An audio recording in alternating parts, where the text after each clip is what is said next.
During Adolf Hitler's reign, the concentration camps were an embodiment of pure evil. In these camps, there was a whole hierarchy going on. At the top, you had the male SS leaders, calling the shots and being all authoritative. At the bottom, you had the poor female prisoners, enduring unimaginable horrors.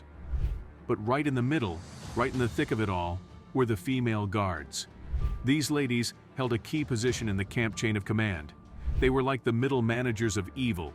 Were the female Nazi guards any better than their male counterparts, or were they far worse? Watch the video till the very end to find out the horrifying truth about the female Nazi guards. Chapter 1. The Bitch of Buchenwald.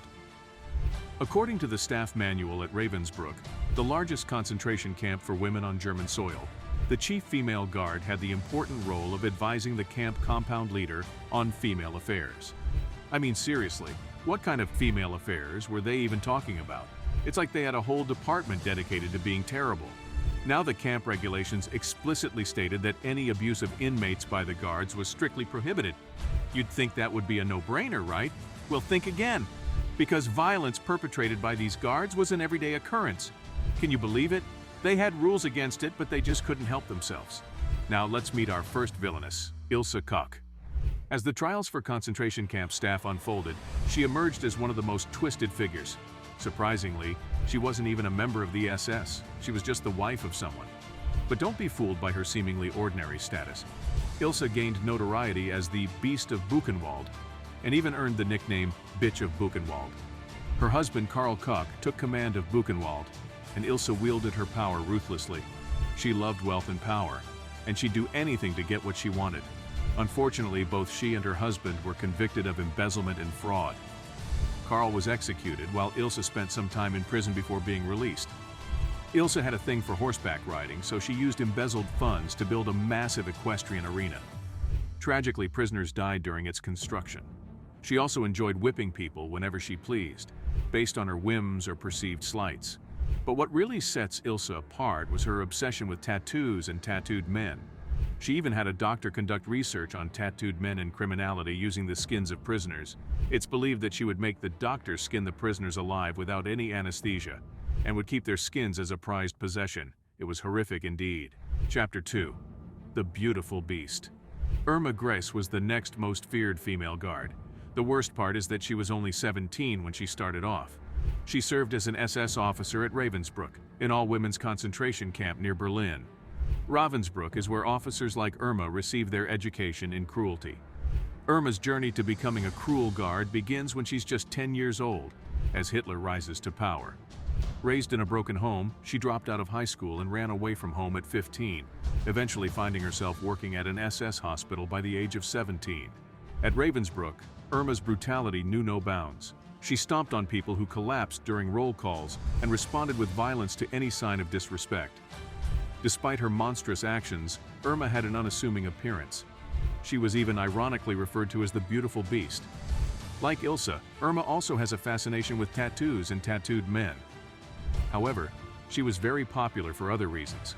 She used to wear tight-fitting clothes and a short skirt that she used to entice men, which even included prisoners. She was known to have sexual relationships with multiple men and women inside the prison, and was notoriously labeled a nymphomaniac. The worst part is that she would often act on her jealousy and send female prisoners who were more beautiful than her to the gas chambers. She would kick and beat women, and even release her hungry dogs onto the women just to satiate her pleasure. That's how much of a twisted woman Irma Gress was. Chapter 3. The Woman Who Went Unnoticed. Now let's shift gears to a surprising case. In 1964, a woman named Hermine Braunsteiner was discovered living a seemingly ordinary life in Queens, New York. Little did her neighbors know, she had a dark past as a suspected Nazi and war criminal. After the war, she was interned in various camps until 1947. She was eventually returned to Austria to face trial, where she was convicted of crimes against human dignity and sentenced to 3 years in prison. Due to time served, she only spent a few months behind bars and was released in 1950. Despite evading more serious charges related to crimes against humanity, her story remains remarkable. In a twist of fate, Hermine Braunsteiner married an American tourist and moved to Canada and then the United States. She even became a naturalized American citizen. However, Her true identity was eventually exposed by Holocaust survivors, leading to her confrontation by a reporter. She confessed to her past, and her husband unsuccessfully tried to defend her. It took 5 years for the United States to revoke her citizenship. Eventually, she was found guilty of mass murder and crimes against humanity, receiving a life sentence in 1981. She was released in 1996 for health reasons and passed away 3 years later. These were only a handful of the female guards who actually got caught. It is believed that many of them escaped and changed their names to avoid capture. How on earth did these guards justify their actions? Did they have some sort of twisted logic that made them think it was okay to unleash violence on their fellow women? Or were they just power-hungry maniacs who got a sick thrill out of tormenting others? That, my friends, is a topic for another video. If you enjoyed this video, don't forget to give a big thumbs up and share it to your friends. Subscribe to our channel for more interesting videos.